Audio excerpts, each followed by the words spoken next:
আসসালামু আলাইকুম, কেমন আছেন সবাই? তো এই যে আমি হাই হ্যালো দিচ্ছি আপনাদের, এটা হচ্ছে 17ই রমজানের ব্লগ।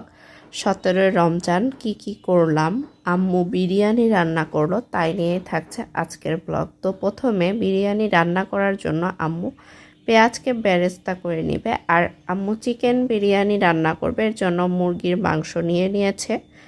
তো আপনাদের সঙ্গে আজকে আম্মুর বিরিয়ানি রান্নাটা শেয়ার করব। আম্মুর হাতের এই বিরিয়ানি রান্নাটা এত মজা হয়, আর ছোট্টবেলার থেকে আমার বার্থডে কি আমার আপুর বার্থডে বা যে কোনো অনুষ্ঠানে আমাদের বাসায় আম্মু এই বিরিয়ানিটা রান্না করে, এত ইজিলি রান্না করে, এত সহজভাবে কি বলবো। তো এই যে পেঁয়াজ বেরেস্তা করা হয়ে গিয়েছে, এখন ধুয়ে রাখা মাংসগুলো দিয়ে দিল, মুরগির মাংস। তারপরে পুরো এক প্যাকেট বিরিয়ানির মশলা দিয়ে দিল, যেহেতু এখানে মাংস অনেকখানি আছে, মনে হয় 2 কেজির উপরে বা 2 কেজির মতো আছে, তাই। তো তারপরে টক দই দিয়ে দিল পরিমাণ মতো, আর লবণ দিয়ে দিল পরিমাণ মতো। এগুলো দিয়ে ভালো মতো মেখে ম্যারিনেট করে রাখবে আম্মু। রমজান তো চলেই যাচ্ছে, আপনাদের সবার রোজাগুলো কেমন কাটছে কমেন্ট করে জানাবেন।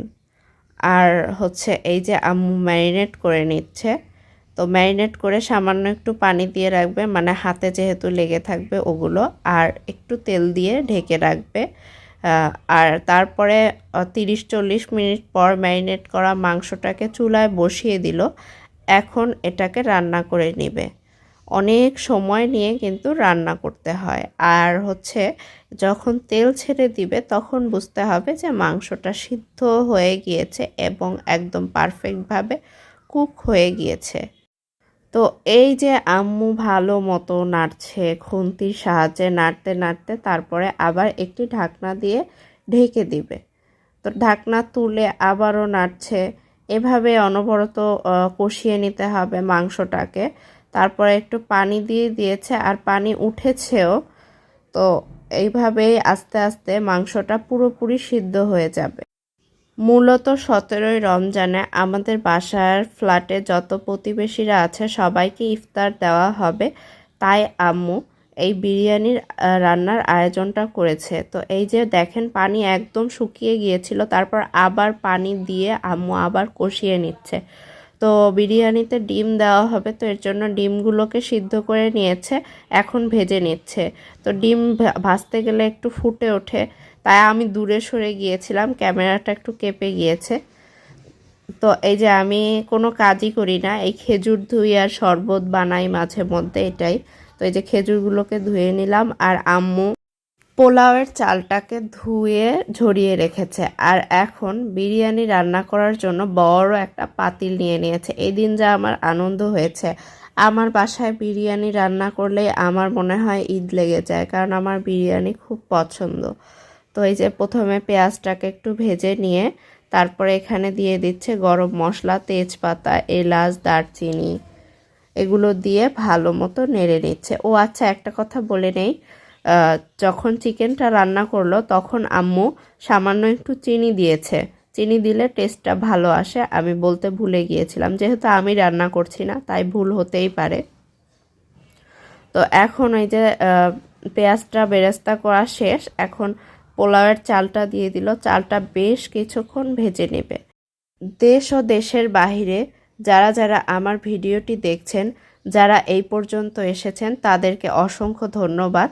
একটা লাইক দিয়ে পাশে থাকবেন এবং কমেন্ট করে যাবেন যে কেমন হয়েছে আজকের ভিডিওটি। যদি ভালো লেগে থাকে তাহলে অবশ্যই কিন্তু শেয়ার করবেন, শেয়ার করতে কিন্তু ভুলবেন না। আর যারা এখনও আমার চ্যানেলটি সাবস্ক্রাইব করেনি, প্লিজ আমার চ্যানেলটি সাবস্ক্রাইব করে পাশে থাকবেন। তো আম্মু পোলাওয়ের চাল ভাজার মধ্যে ঘি দিয়ে দিয়েছে, তাহলে অ্যারোমাটা খুব ভালো আসে। তো তারপরে বিরিয়ানির মশলা আবারও 1 প্যাকেটের মতো দিয়ে দিয়েছে। তো তারপরে দিয়ে ভালো মতো নেড়ে নিচ্ছে। এখন গরম পানি দিয়ে দিল, কারণ চাল ভাজা হয়ে গিয়েছে। গরম পানিটা দিলে তাড়াতাড়ি বলক ওঠে, পরিমাণ মতো গরম পানি দিয়ে দিল। গরম পানি দিয়ে তারপরে পরিমাণ মতো লবণ দিয়ে ঢেকে দিল। এর ভেতরে কিছু কাঁচামরিচ দিয়েছে।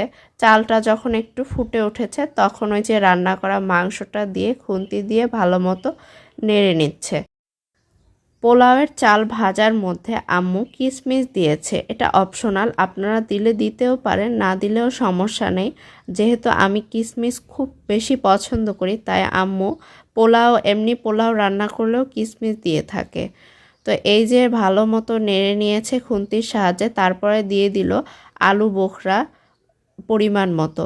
আলু বোখরা দিয়ে আবারও ভালো মতো এপিট ওপিট করে নেড়ে নিচ্ছে। এভাবে ভালো মতো নেড়ে নেওয়ার পরে আম্মু এটাকে দমে বসিয়ে দিবে, মানে চুলার জাল একদম কমিয়ে দিবে আর সামান্য একটু টেস্টিং সল্ট দিয়ে দিল। দমে বসিয়ে দেওয়ার পর এই যে দেখেন আমাদের বিরিয়ানিটা হয়ে গিয়েছে। যে ডিম ভাজা, এই যে ফলের মধ্যে বাঙ্গি, খেজুর, শসা, তারপরে কমলা, আপেল, পেয়ারা, মালটা ছিল। তো এখন আমাদের প্যাকেট করার পালা, যেহেতু সব প্রতিবেশীদের দেওয়া হবে, তো এর জন্য আমরা খুব আনন্দ সহকারে সবাই মিলে প্যাকেট করছিলাম। খেজুর দেওয়া হচ্ছে, তারপরে হচ্ছে ফল দেওয়া হচ্ছে। এই আয়োজনটা অনেকের কাছে খুব সামান্য মনে হতে পারে, কিন্তু আলহামদুলিল্লাহ আমাদের কাছে খুব বড় একটা আয়োজন মনে হয়েছে। আলহামদুলিল্লাহ আমরা খুব ভালোভাবে 17ই রমজানটা ইফতারের মাধ্যমে শেষ করতে পেরেছি। তো দুটো প্লেট সাজিয়ে নিল ওই দুটো প্রতিবেশীদের জন্য। তারপরে আম্মু ওয়ান টাইম বাটিতে বিরিয়ানিগুলো সার্ভ করে নিচ্ছে। আমার যে কী আনন্দ হয়েছে, আলহামদুলিল্লাহ 17ই রমজান আমার খুব ভালো কেটেছে। তো একে একে বাটিতে আম্মু সার্ভ করে নিচ্ছে। তো এই যে একটা করে ডিম দিয়ে দেওয়া হয়েছে আর ফলগুলো মাঝখানে রেখে আমি একটু ভিডিও ক্লিপ নিয়েছি। তারপর আবার দেখি আব্বু নিয়ে এসেছে তার অফিস থেকে যা ইফতারি দিয়েছে। খিচুড়ি ছিল, ডিম ছিল, চিকেন রান্না আর কাচ্চি বিরিয়ানি। মানে 17ই রমজানটা খুব ভালো কেটেছে। এই ছিল আজকের ব্লগ। সবাই ভালো থাকবেন। আল্লাহ হাফেজ।